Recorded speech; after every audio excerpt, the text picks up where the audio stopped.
ओम शांति। आज की तारीख है 5 सितंबर 2024। साकार महावाक्य। बाबा कहते, मीठे बच्चे, तुम्हें यहाँ प्रवृत्ति मार्ग का लव मिलता है। तुम्हें यहाँ प्रवृत्ति मार्ग का लव मिलता है, क्योंकि बाप दिल से कहते हैं मेरे बच्चे।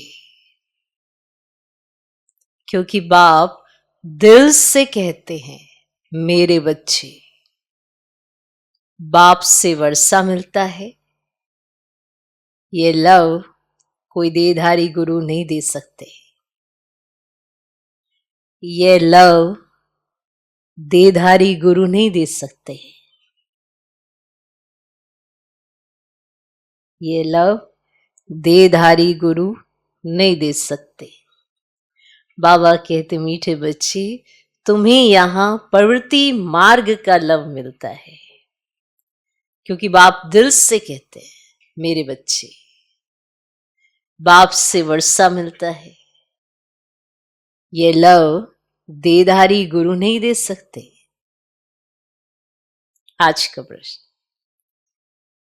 जिन बच्चों की बुद्धि में ज्ञान की धारणा है, शुरुड बुद्धि है, उनकी निशानी क्या होगी? जिन बच्चों की बुद्धि में ज्ञान की धारणा है, शुरुड बुद्धि है, उनकी निशानी क्या होगी?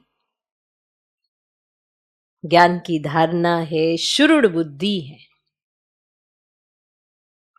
उनकी निशानी क्या होगी? उत्तर, उन्हें दूसरों को सुनाने का शौक होगा। उन्हें दूसरों को सुनाने का शौक होगा। उनकी बुद्धि मित्र संबंधियों आदि में भटकेगी नहीं। उनकी बुद्धि मित्र संबंधियों आदि में भटकेगी नहीं। शुरुड बुद्धि जो होते हैं, वे पढ़ाई में कभी उबासी आदि नहीं लेंगे। शुरुड बुद्धि जो होते हैं, वे पढ़ाई में कभी उबासी आदि नहीं लेंगे। स्कूल में कभी आंखें बंद करके नहीं बैठेंगे। स्कूल में कभी आंखें बंद करके नहीं बैठेंगे। जो बच्चे तवाई होकर बैठते, जो बच्चे तवाई होकर बैठते, जिनकी बुद्धि इधर उधर भटकती रहती,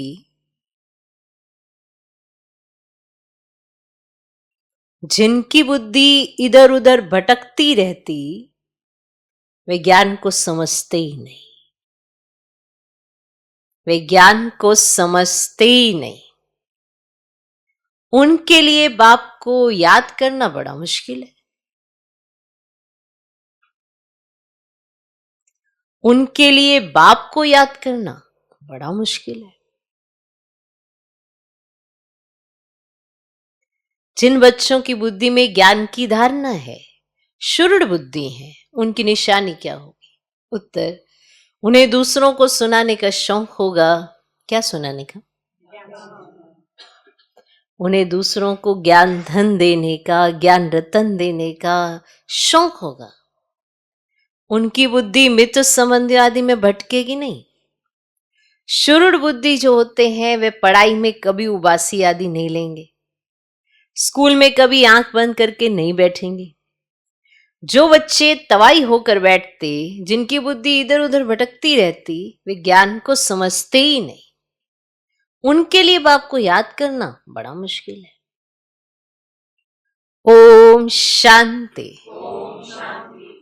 ये है बाप और बच्चों का मेला। बाप और बच्चों का मेला। गुरु और चेले अथवा शिष्यों का मेला नहीं है।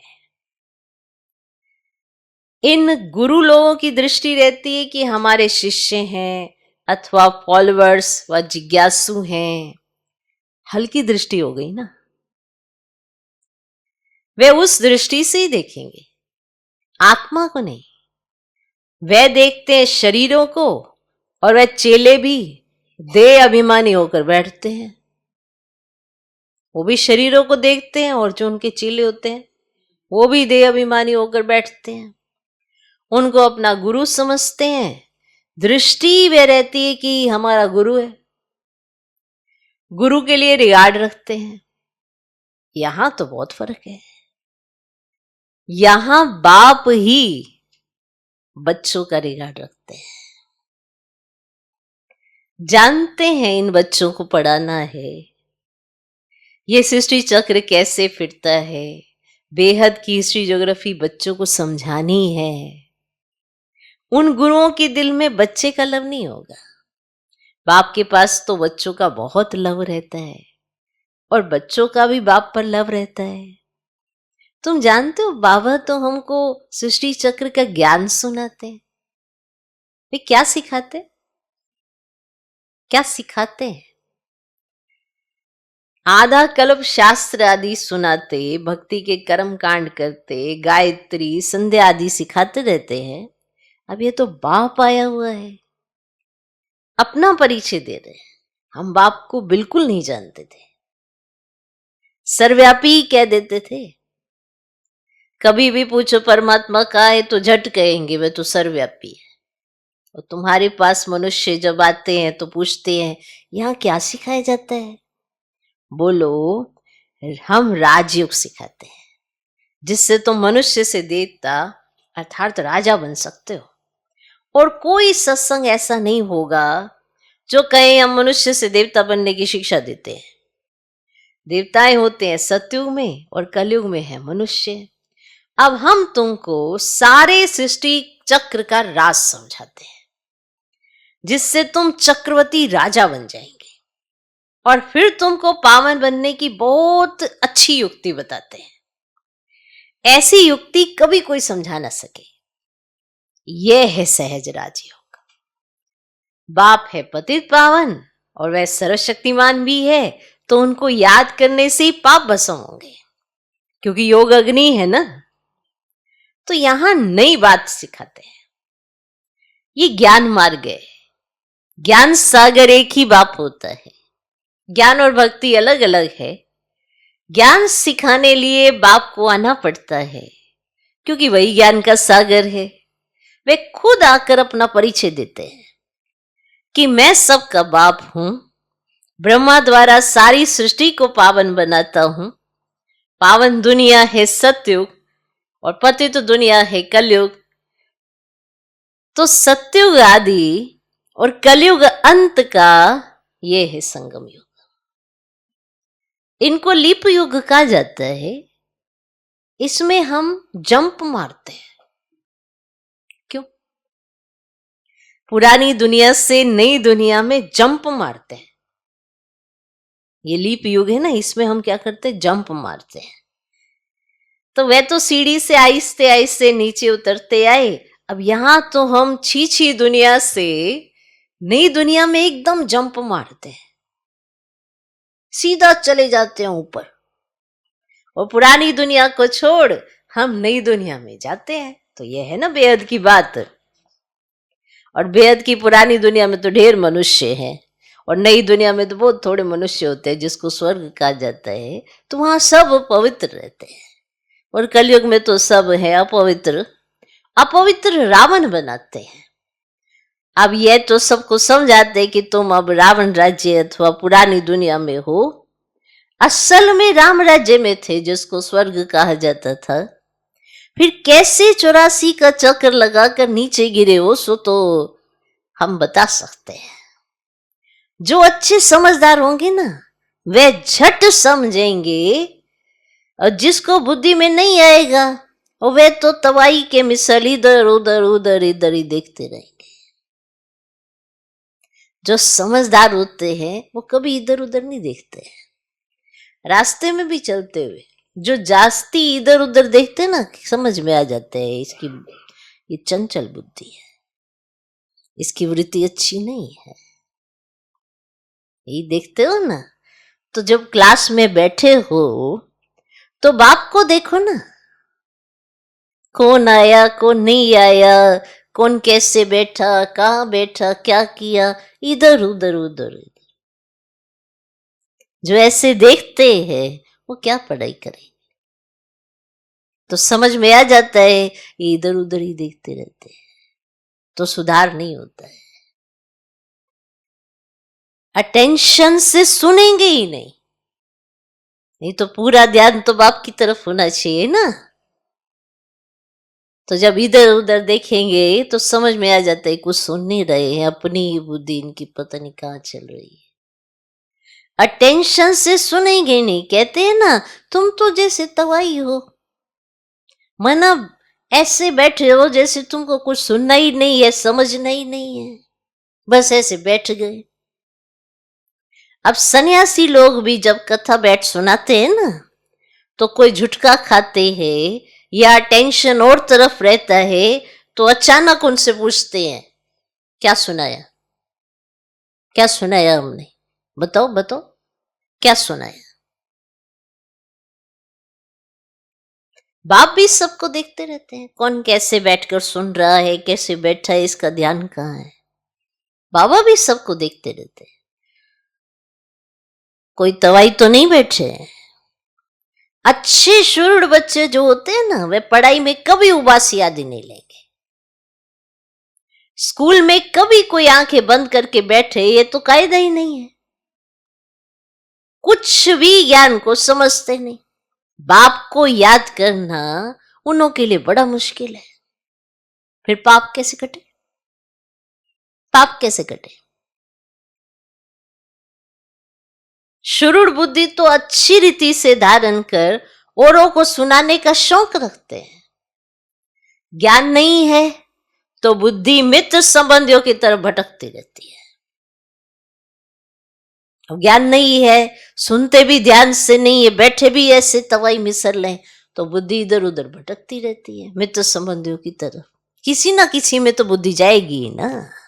अब बाप में तो जा नहीं रही तो किसी ना किसी मित्र संबंधी में जा रही होगी, कारोबार में जा रही होगी, तो भी कहीं ना कहीं तो उलझी होगी ना, तो भटकती रहती है।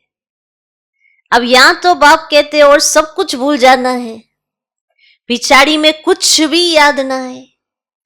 बाबा ने सन्यासियों आदि को देखा हुआ है, जो पक्के ब्रह्म ज्ञानी होते हैं ना, वे सवेरे ऐसे बैठे बैठे ब्रह्म तत्व को याद करते करते शरीर छोड़ देते हैं। उनके शांति का प्रभाव बहुत होता है।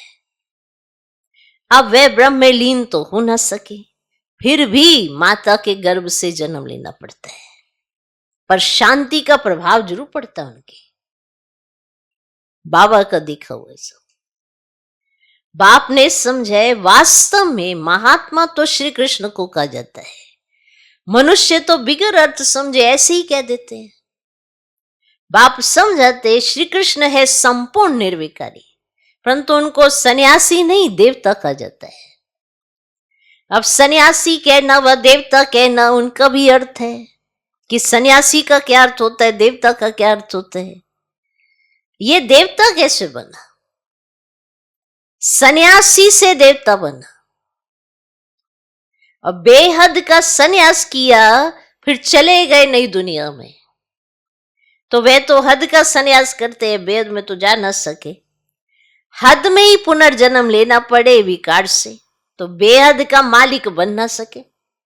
राजा रानी कभी बन ना सके, क्योंकि उन्हों का धर्म ही अलग है। सन्यास धर्म देवी देवता धर्म नहीं है।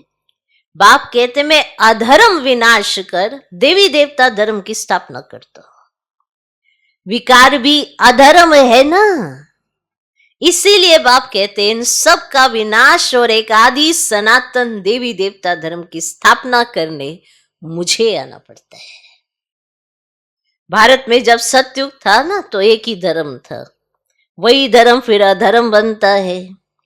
अब तुम फिर से आदि सनातन देवी देवता धर्म स्थापन कर रहे हो। जो जितना पुरुषार्थ करेंगे उतना ऊंच पद पाएंगे। अपने को आत्मा निश्चय करना है। भल ग्रस्त व्यवहार में रहो, उसमें भी जितना हो सके उठते बैठते ये पक्का करो। जैसे भक्त लोग सवेरे उठकर एकांत में बैठ माला जपते हैं, तुम तो सारे दिन का हिसाब निकालते हो। फलाने समय इतनी याद रही और सारे दिन में इतना समय याद रही, टोटल निकालते हो। और वे तो सवेरे उठकर माला फेरते हैं, भल कोई सच्चे भक्त नहीं होते हैं। कईयों की बुद्धि तो बाहर कहां कहां भटकती रहती है। अभी तुम समझते हो भक्ति से फायदा कुछ भी नहीं मिलना है, ये तो है ज्ञान जिससे बहुत फायदा होता है। अभी तुम्हारी है चढ़ती कला। बाप घड़ी घड़ी कहते हैं मन मना भाव। गीता में भी अक्षर है, परंतु सबका अर्थ कोई भी सुना नहीं सकेंगे, जवाब देने आएगा ही नहीं। तो वास्तव में उसका अर्थ लिखा हुआ भी है कि अपने को आत्मा समझ और दे के सब धर्म छोड़ मामिकम याद करो, ऐसा लिखा भी हुआ है, पर अर्थ नहीं समझते। अब भगवान वाच है ना, परंतु उनकी बुद्धि में है श्री कृष्ण भगवान। वह तो देदारी पुनर्जन्म में आने वाला है ना, उनको भगवान कैसे कह सकते हैं। तो सन्यासी आदि किसी की भी दृष्टि बाप और बच्चे की नहीं हो सकती है।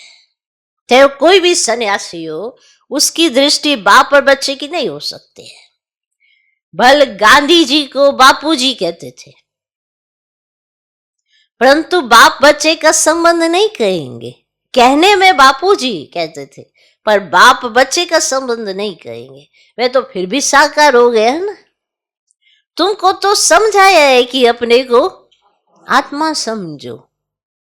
इसमें जो बाप बैठा है वह है बेहद का बापूजी। सुना, बेहद का बापूजी वो है। लौकिक और पारलौकिक दोनों बाप से वर्षा मिलता है, और बापूजी से तो कुछ भी नहीं मिला। अच्छा, भारत की राजधानी वापस मिली, परंतु ये वर्षा तो नहीं कहेंगे ना। सुख मिलना चाहिए ना। चलो कहेंगे बापूजी ने भारत की राजधानी दिलाई, तो पर वर्षा, ये उसको वर्षा थोड़ी कहेंगे। सुख मिलना चाहिए था ना। वर्षे तो होते ही है दो, एक हद के बाप का और दूसरा बेहद के बाप का। और ब्रह्मा से भी कोई वर्षा नहीं मिलता है, बस सारी प्रजा का वह पिता है। उनको कहते हैं ग्रेट ग्रेट ग्रैंडफादर। वे खुद कहते हैं मेरे से तुमको कुछ भी वर्षा नहीं मिलता।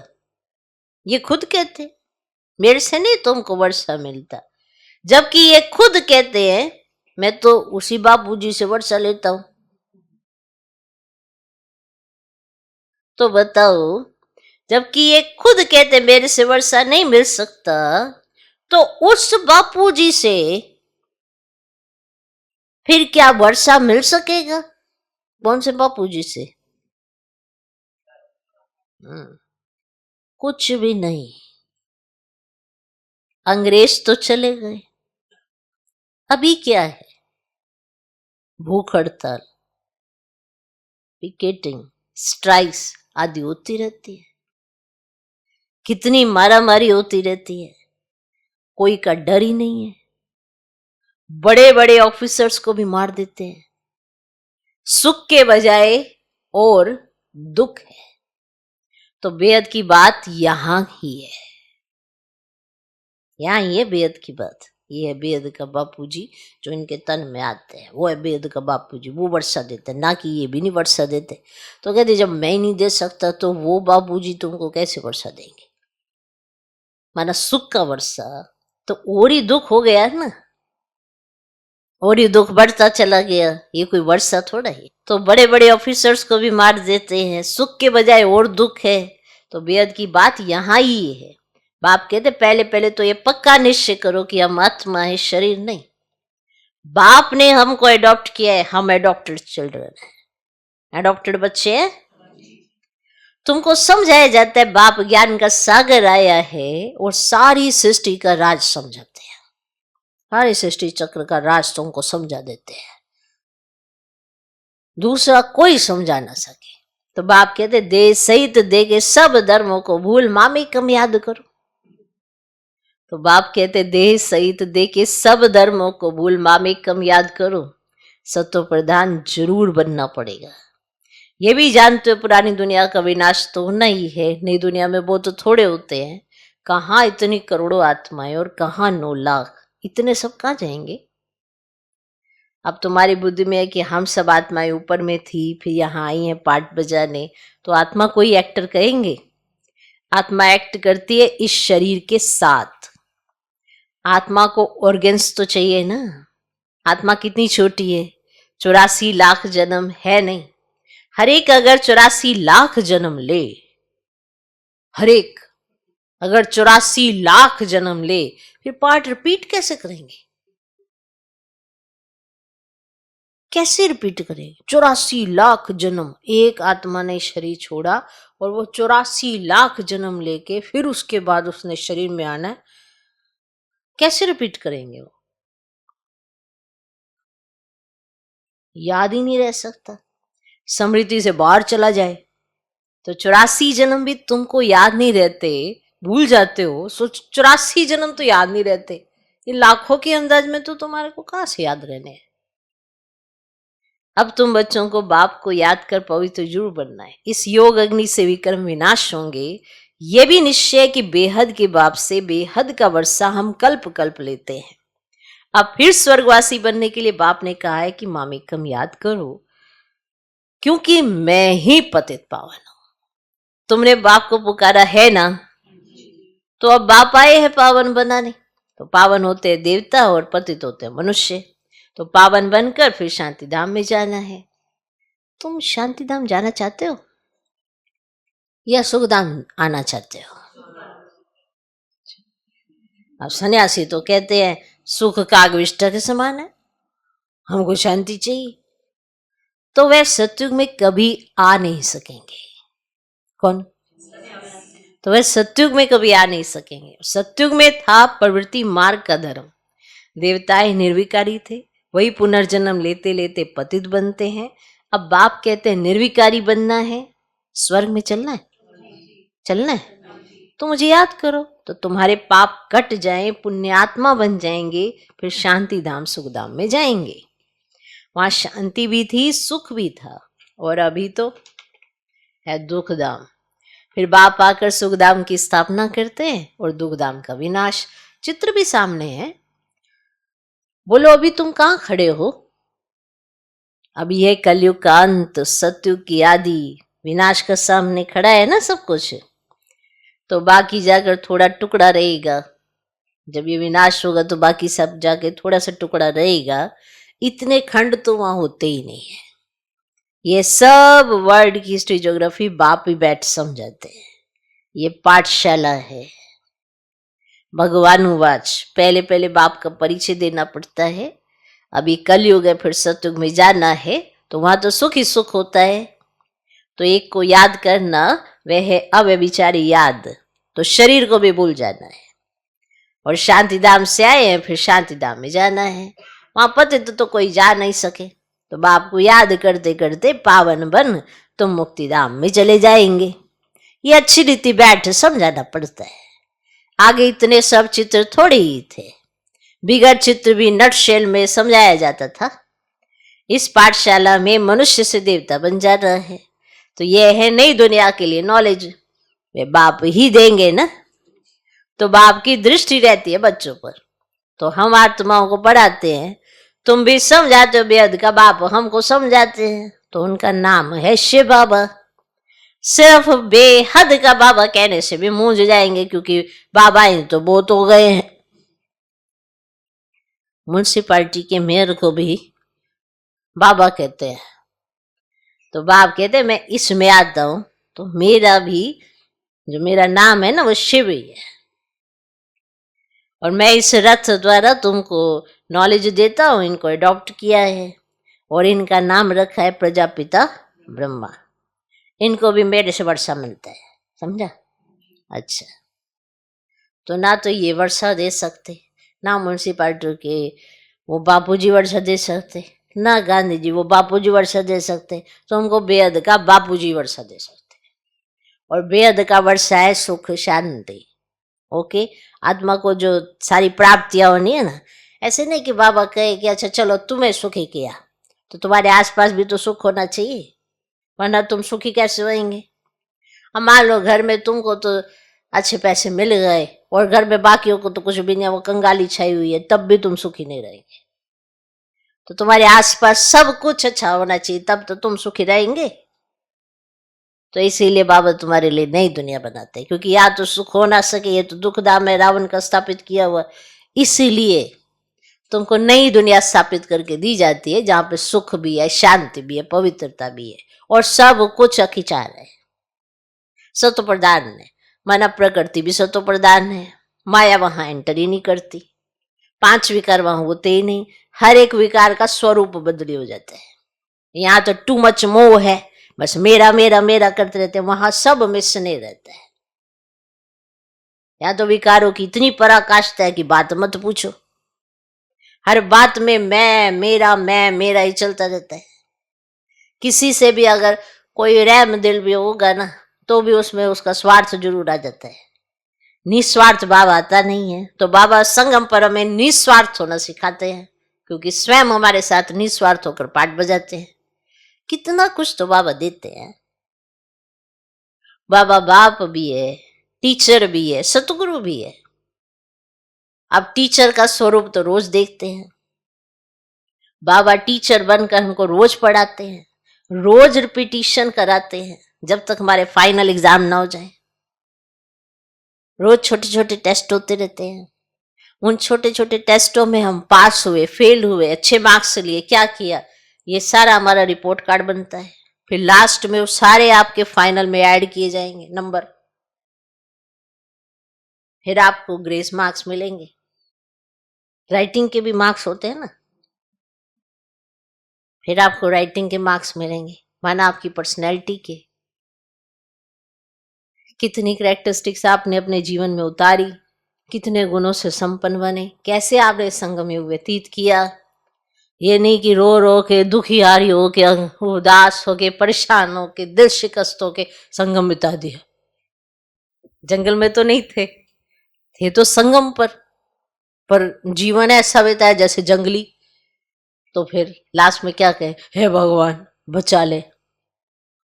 तो उस बेअद के बापूजी से ही वर्षा मिलता है, लेकिन लेना है अगर बेअद के बापूजी से, बेअद के टीचर से वर्षा, माना शिक्षा भी तो वर्षा ही है, लेकिन वर्षे में बाबा सुख शांति देता है, पवित्रता देता है, तो इसीलिए उसका कहना मानना आना चाहिए। Okay okay.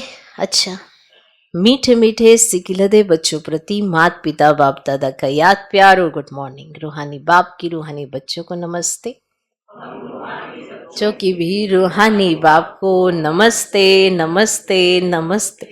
Good morning good morning good morning. धारणा के लिए मुख्य सर पहला पॉइंट, अभी पुरानी दुनिया से नई दुनिया में जंप देने का समय है, इसीलिए इस पुरानी दुनिया से बेहद का संन्यास करना है। अभी पुरानी दुनिया से नई दुनिया में जंप देने का समय है, इसीलिए इस पुरानी दुनिया से बेहद का संन्यास करना है। इसे बुद्धि से भूल जाना है, इसे बुद्धि से भूल जाना है। दूसरा पॉइंट, पढ़ाई पर पूरा अटेंशन देना है, पढ़ाई पर पूरा अटेंशन देना है। स्कूल में आंखें बंद करके बैठना ये कायदा नहीं है, स्कूल में आंखें बंद करके बैठना ये कायदा नहीं है। ध्यान रहे, पढ़ाई के समय बुद्धि इधर उधर ना भटके, उबासी ना आए। ध्यान रहे, पढ़ाई के समय बुद्धि इधर उधर ना भटके, उबासी ना आए। जो सुनते जाएं वे धारण होता जाए, जो सुनते जाएं वे धारण होते जाए।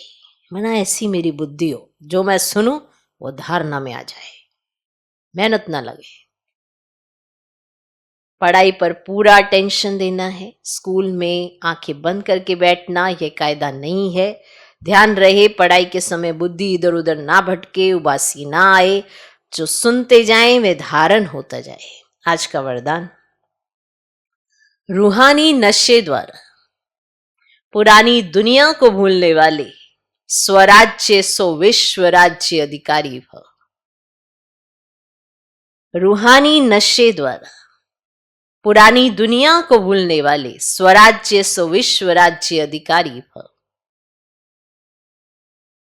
संगम युग पर जो बाप के वर्षे के अधिकारी हैं वही स्वराज्य और विश्व राज्य अधिकारी बनते हैं। आज स्वराज्य है, कल विश्व का राज्य होगा। आज कल की बात है। ऐसी अधिकारी आत्मा रूहानी नशे में रहती है और नशा पुरानी दुनिया सहज भुला देता है। अधिकारी कभी कोई वस्तु के, व्यक्ति के, संस्कार के अधीन नहीं हो सकते। इसलिए कहा अगर किसी भी चीज के आप अधीन हैं तो अधिकारी कैसे है? अधिकारी कभी कोई वस्तु के, व्यक्ति के, संस्कार के अधीन नहीं हो सकते। उन्हें हद की बातें छोड़नी नहीं पड़ती, स्वतः छूट जाती हैं। वो अपने पर जोर नहीं देते मुझे ये चीज छोड़नी है, उनकी छूट ही जाती है, पता भी नहीं पड़ता उन्हें। वो एक नेचुरल प्रोसेस होता है। इसीलिए नेचुरल हो सके, चीजें आपसे हो सके तो पहले बाप समान बनने के लिए अपनी सोच को ऐसा बनाना पड़ेगा। संगम युग है क्या, उसको इमर्ज तो करो। बाप के वर्षे के अधिकारी बनना है तो आज भी अपने आप पर अधिकार करना आना चाहिए। स्वराज्य अधिकारी होना चाहिए, वही विश्व राज्य अधिकारी बनता है।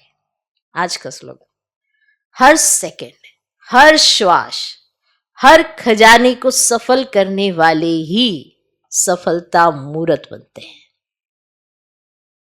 हर सेकंड, हर श्वास, हर खजाने को सफल करने वाले ही सफलता मूर्त बनते हैं।